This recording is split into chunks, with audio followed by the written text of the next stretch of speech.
Olá, estudantes, sejam bem-vindos a mais uma aula dessa disciplina Avaliação de Desempenho.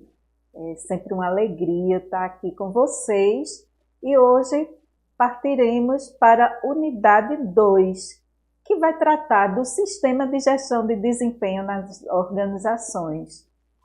Meu nome é Rose Xavier, sou a professora que está com vocês facilitando o conhecimento dessa disciplina tão importante na gestão de pessoas.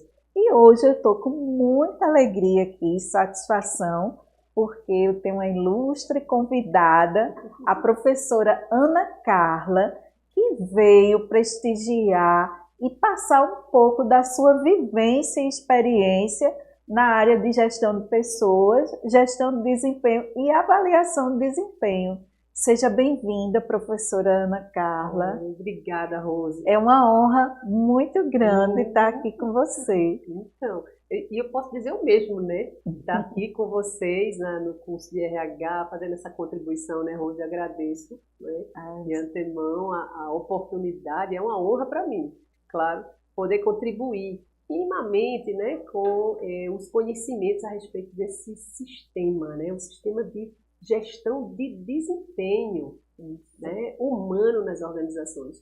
Porque a gente costuma fazer a gestão do desempenho financeiro, né, dos resultados, mas o desempenho humano, né, é que é a nossa verdadeira função, né? Não que as demais não estejam, porque a gente tem que estar alinhada, claro, trabalhando, estamos a comunidade toda de RH alinhada com a gestão estratégica, com o negócio da organização, mas a gestão humana é a nossa, é o nosso negócio, podemos dizer isso, né, Rose?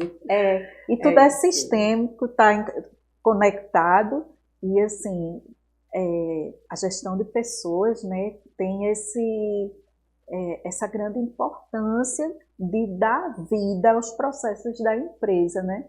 De tanto ele impacta na área de vendas, de logística, de tudo. Todas são importantes, mas está tudo ali interconectado. É isso. Então, professora, que bom tê-la aqui conosco. Prazer meu, prazer todo meu. Bem, estudante, você aprendeu na unidade 1 o porquê avaliar, o sentido dessa avaliação e a importância de avaliar, o que é o desempenho, as várias facetas do desempenho humano e principalmente dentro do contexto da organização, o que é essa avaliação de desempenho e os benefícios que ela traz, que são vários. E nessa complexidade é possível você perceber o quanto ela não é um processo isolado, o quanto ele está relacionado com os demais processos de gestão de pessoas. Só retomando aquele velho quadro que a gente traz a interconexão dos processos de gestão de pessoas. E aí é que vem a avaliação de desempenho, né? Ela tanto tem essa complexidade de ter que funcionar aliado com os demais processos, como ela é a base de tanto fornecer informações como receber. Então, é importante, estudante, você se aprofundar nessa unidade 2, nessa relação dos processos de gestão de desempenho, da avaliação de desempenho com os demais processos da gestão de pessoa, como aplicar o processo de desenvolvimento, de manter pessoas, e é um grande desafio. E pegando esse gancho, eu pergunto aqui à professora Ana Carla, com toda a experiência que ela teve já em outras organizações e tem também aí da sua experiência pedagógica também nessa área, principalmente a experiência empresarial. Professora Ana Carla, como é que você vê e pontos de atenção para esse técnico, esse nosso futuro técnico que está aqui conosco, dessa relação com os processos dentro de uma organização? Puxa vida, essa é sempre uma pergunta interessante, professora, Isso. porque minimamente, quando você vai atuar em qualquer organização, qualquer seja o segmento, né? Pode ser serviço, pode ser o setor industrial, comércio, é uma organização que vai ter pessoas trabalhando e desempenhando uma função previamente definida. E aí entra a relação que a professora está falando. Para vocês, se você define, olha, começa aí a relação com o desenho dos cargos, né? Que é desenhar o cargo para poder fazer uma avaliação daquele cargo. Como é isso? Bem, eu vou avaliar com base em quê? Qual é a base da minha avaliação, minimamente? É eu saber o que é que aquele cargo tem de atribuições e responsabilidades. Porque eu não posso atribuir responsabilidades que estão na minha cabeça porque eu acho que aquela pessoa tem... Não. Esse é um trabalho do RH, da pessoa de RH, que vai fazer um desenho junto com a gestão e tornar esse documento público. Eu vou contratar alguém a partir dessa base. Olha aí, o sistema de contratação. Sim. Então, na contratação, eu vou dizer, olha, eu preciso de uma pessoa que trabalhe... Esse é o exercício do RH, que trabalhe com determinadas atribuições e, para isso, é importante que ela tenha essa formação, um pouco da experiência nesse ou nesse ponto, mas tem algumas coisas que não se completam ali, né? E aí, como é que eu vou avaliar essa pessoa lá na frente? Não, aí eu vou precisar cobrir ou dar preencher esse espaço, esse gap que a pessoa não tem entre o treinamento e o desenvolvimento da pessoa para que ela execute plenamente a atividade ao qual ela está destinada. Enfrentei muito essa situação quando a gente tinha desenhado os cargos de forma primária. O cargo tem que fazer tal e tal atribuição, no entanto... Quando e aí está o diferencial, né, professora? Você sair do achismo. Por que vocês estão aqui? Porque a gente está buscando uma profissionalização, fazer algo com técnica, não da minha cabeça, porque como a professora falou, eu acho que isso está legal, que fulano deve fazer isso, mas para estar na moda, contratar pessoa que faça um up aqui em tal situação, ou algumas ações tendenciosas porque é meu amigo, porque é meu conhecido, e às vezes aquela pessoa não tem um perfil comportamental. Então, veja como quando eu falo da complexidade, na verdade não é um complexo, não é da dificuldade.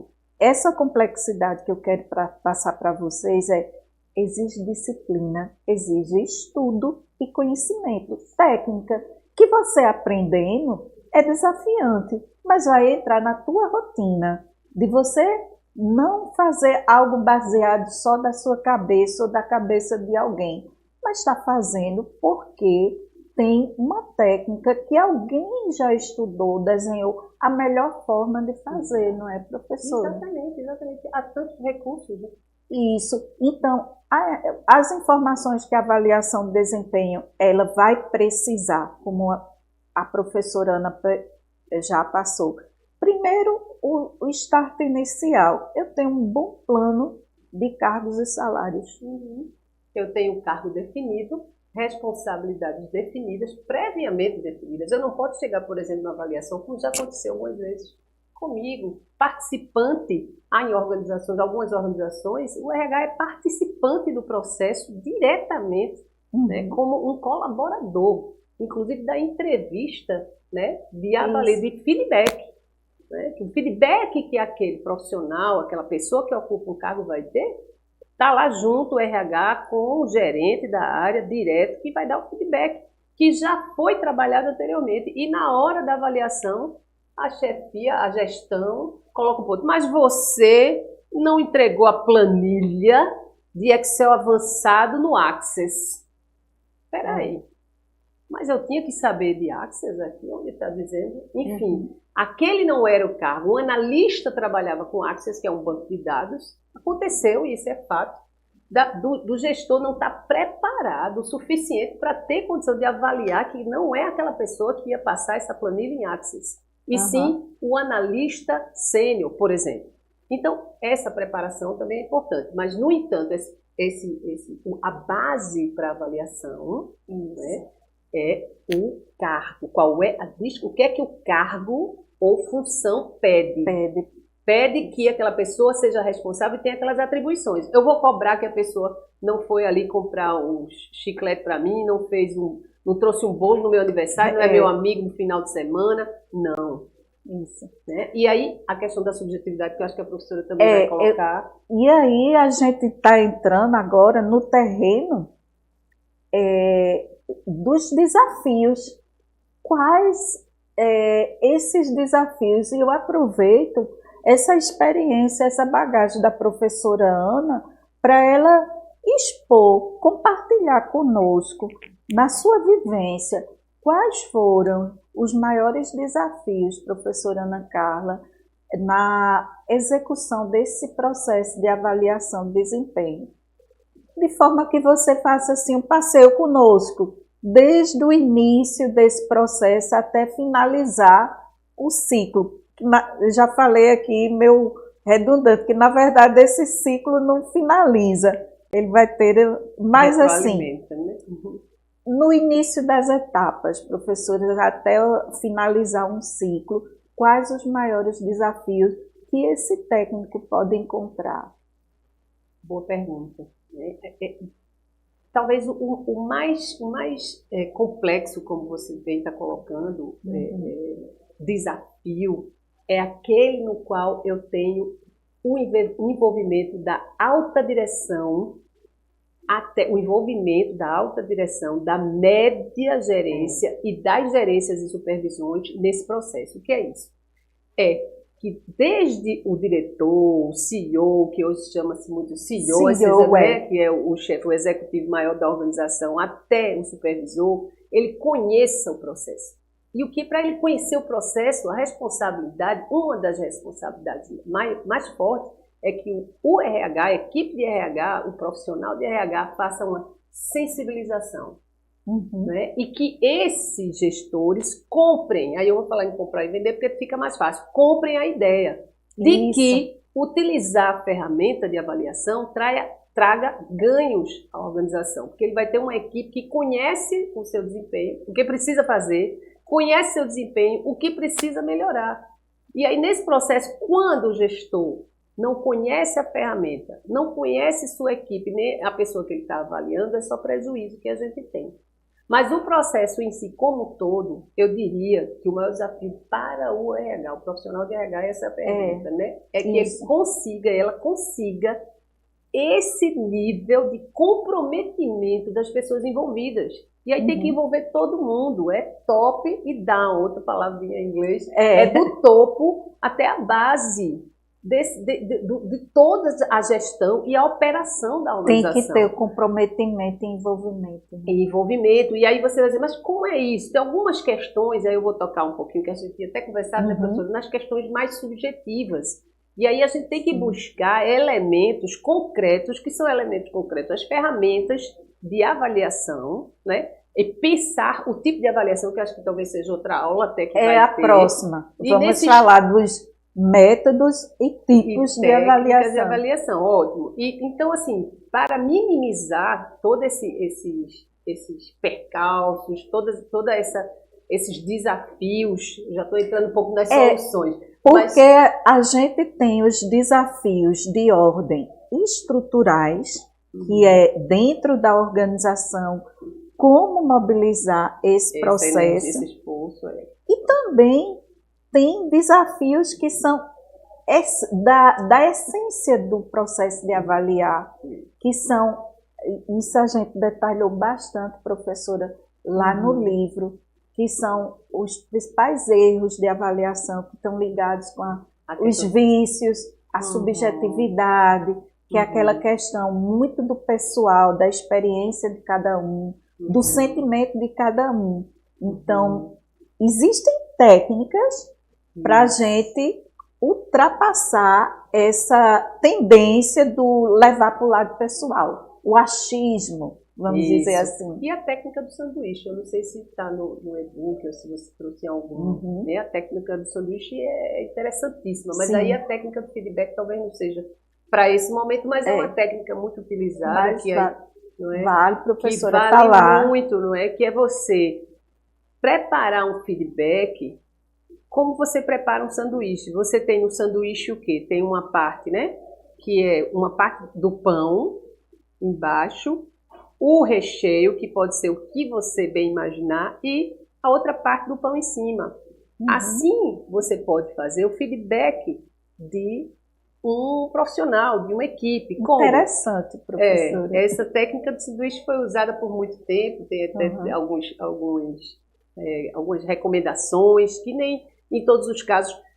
A grande vantagem que eu posso dizer para a gente utilizar essa técnica é que hoje a gente tem uma geração, né, nas organizações, a gente tem encontrado uma geração que aparentemente, isso é coisa de psicólogo, vou colocar entre aspas, aparentemente recebe bem, gosta de receber feedback. Né? É uma cultura que está se colocando nova, porque o brasileiro tem receios quanto à crítica, leva muito para o lado pessoal. Né? Outras nações, outras culturas agradecem receber são oportunidades de melhoria, né? Bom saber que está mudando essa postura, né? E a gente precisa criar, mesmo que a gente encontre na sociedade como todo esses receios quanto à crítica e essa trava contra a crítica, a gente pode criar uma cultura de feedback, né, dentro da organização. Tem organizações que trabalham, inclusive isso passa, é um dos tópicos da filosofia, da cultura da empresa, dar e receber feedback. Mas, pois bem, então, o sanduíche é o seguinte, você começa o feedback, você já preparou antes, você já fez a avaliação a partir da sua ferramenta, do seu método, né, que você tem, e aí você prepara, você começa o feedback, esse pão que está embaixo, você começa o feedback colocando os pontos, né, que a pessoa tem, forças, a falar de forças e fraquezas talvez seja um ponto de melhoria, então, é bem melhor do que a gente usar ponto fraco. Né? Então, a linguagem que você vai utilizar, então tem muita coisa envolvida. Aí você começa com esse a fatia de baixo. A receita, pessoal. A receita. E aí a gente começa falando dos pontos que foram alcançados, das metas e tudo. E aí a gente vai rechear, colocar o recheio, reforçando, não é, que mesmo dentro do desempenho tendo esses pontos, aí você começa a colocar já a segunda, viu? A fatia. Você está recheando, dando exemplo.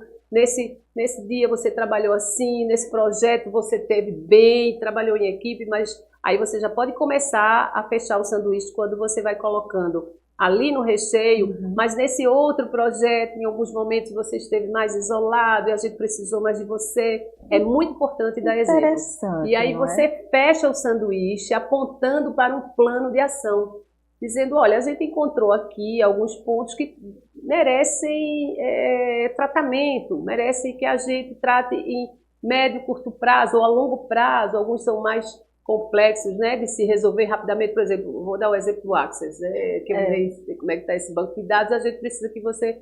Não é o caso daquele gestor que errou, né? Já está falando com a pessoa certa, mas é preciso que você desenvolva essa competência, que é o quê? Uma hard skill, mas isso é outra história, as hards e as soft. Então, você vai desenvolver isso, em tanto tempo a gente vai voltar a conversar. Fechou, né? Aí você fechou o sanduíche.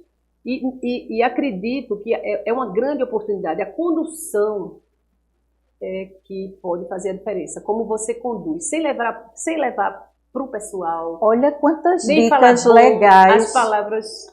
para quem vai estar aí na execução. É verdade. Palavras como bom, ruim, fraco, forte. Mesmo existindo a ferramenta fofa, né, que é força, fraqueza, oportunidade, é preciso ter cuidado com essas palavras, porque quando a gente está nesse lugar de avaliado, né, sendo avaliado, a gente está extremamente sensível, totalmente sensível ao que vem. E como vai vir isso é que pode fazer muita diferença. Uma palavrinha pode ter um grande impacto. Isso, destruir então, o que assim, e também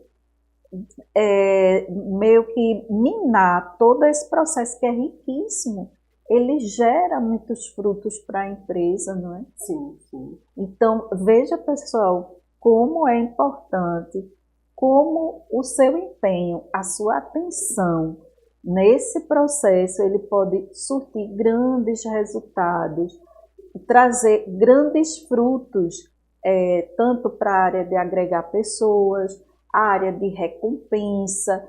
E aí a gente faz um alerta que é com relação ao processo de recompensas e avaliação de desempenho. Bom lembrar isso. Né, professora? Muito, muito importante.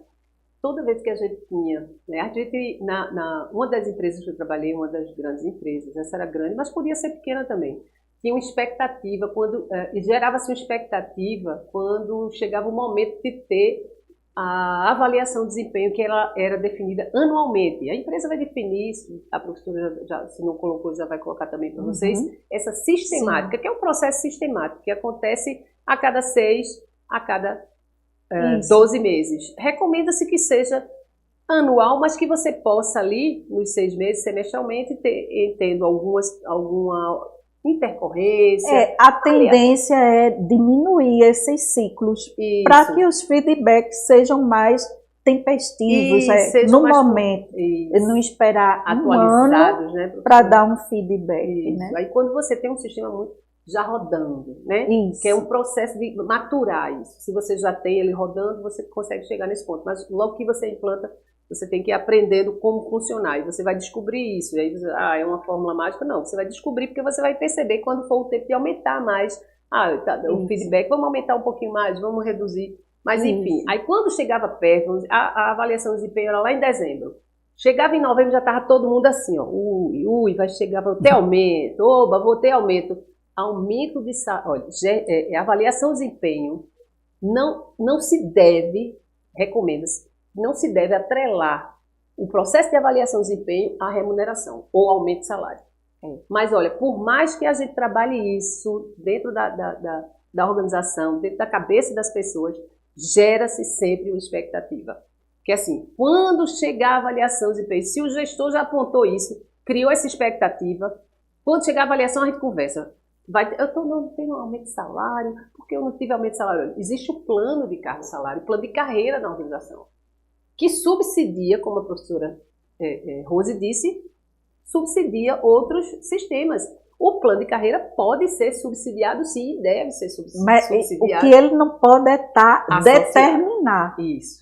Eu tive uma ótima avaliação de desempenho, eu já quero o meu aumento de salário. Será porque eu não recebi aumento? Gente, isso aí a gente não pode comprometer. Era um frivier grande. E a gente era o mais difícil de trabalhar. No entanto, a gente trabalhou a ponto, né, mostrando elementos, mostrando evidências, que a ferramenta, que é o que a professora vai falar nas próximas aulas para vocês, ela não prevê aumento de salário. Não está previsto. A ferramenta é assim. Então, quanto mais clareza... Ela gera subsídios.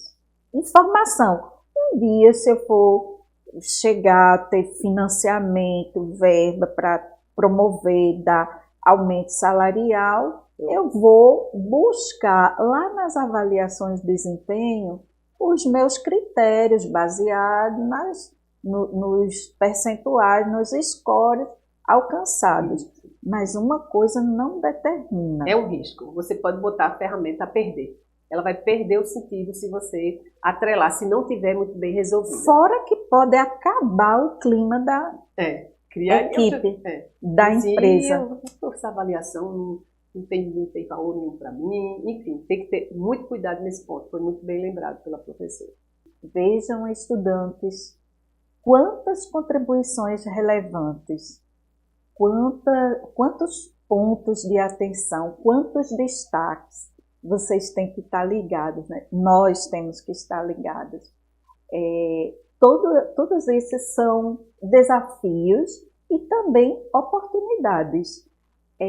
Eu gostaria de agradecer mais uma vez a presença da professora Ana Carla, que enriqueceu nossa unidade 2, enriqueceu essa jornada de aprendizado com suas contribuições. Professora Ana Carla, por último, agora eu gostaria que você deixasse alguma frase, algum recadinho para esse estudante que está aqui conosco, nos acompanhando. Muito bem pensado. Eu quero agradecer mais uma vez, né, a oportunidade que tive hoje. Espero ter contribuído minimamente com a nossa experiência, com o pouco que a gente trouxe. E a gente sabe que o aprendizado é contínuo. A gente está todo dia sendo desafiado, né, professora? Isso. Desafiadas e desafiados a aprender. E aprender de novo, reaprender, desaprender também, hein? Presta atenção, desaprender às vezes é importante para aprender o novo, uma nova forma de fazer, uma nova forma de trabalhar com pessoas. E se redescobrir, não é? Isso, nesse espaço, né? Nesse lugar de técnico e técnica de recursos humanos. Eu separei uma frase bem curtinha que talvez fale um pouco do que a gente conversou hoje, que é o seguinte, é uma frase de William Deming. Ele diz que não se gerencia o que não se mede. E a gente está falando de gestão do desempenho. Como fazer a gestão do desempenho se eu não tiver a medida, né? A métrica. E aí está o desafio. A métrica de número é bem mais fácil, eu diria, né? Mais objetiva, mas a métrica do desempenho humano é um dos nossos desafios. Esse desafio é nosso, está na nossa mão, né, professora? Exatamente. Espero que eles estudem bem, né, os materiais, e aí a professora pode dizer aí. Professora Ana Carla, concordo plenamente, essa mensagem é muito relevante, inclusive eu até também coloquei em destaque lá no nosso livro, com essa grande citação. E aí eu aproveito e convido todos a continuar e mergulhar, se aprofundar no estudo dos conteúdos que estão lá no AVA. Vão lá, leiam com bastante atenção o e-book que foi montado com muito carinho e muita atenção. Todos os materiais, destaques, material complementar, os podcasts, atenção com as atividades, com os encontros, e sou também muito grata à sua atenção e você está aqui. E aguardo você no próximo encontro. Até lá!